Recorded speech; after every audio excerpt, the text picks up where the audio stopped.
લોકમત ન્યૂઝમાં આપનું સ્વાગત છે। વડોદરા શહેરમાં અવારનવાર અકસ્માતોની ઘટનાઓ સામે આવતી હોય છે, ત્યારે ટ્રાફિક વ્યવસ્થાપન અંગે ફરી એકવાર સવાલો ઊભા થયા છે।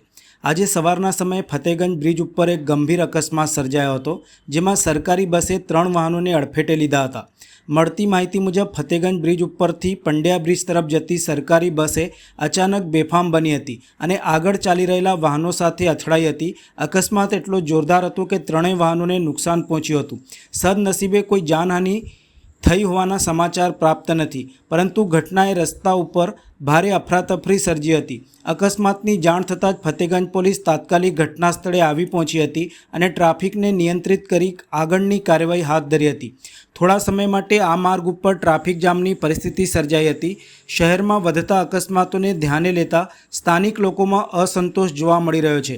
લોકોનું માનવું છે કે ટ્રાફિક પોલીસ દ્વારા માત્ર હેલ્મેટ અને દંડ વસૂલવાની કામગીરી કરવા કરતાં વધુ અસરકારક રીતે ટ્રાફિક નિયંત્રણ અને અકસ્માત નિવારવા ઉપર ધ્યાન આપવાની જરૂરિયાત છે।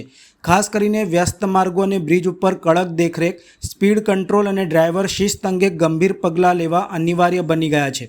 આ બનાવ ફરી એકવાર યાદ અપાવે છે કે માત્ર નિયમોના અમલ કરતાં પણ વધુ જરૂરી છે સુરક્ષિત અને સંયમિત વાહન વ્યવહારની સંસ્કૃતિ વિકસાવવી, જેથી આવા અકસ્માતોને અટકાવી શકાય।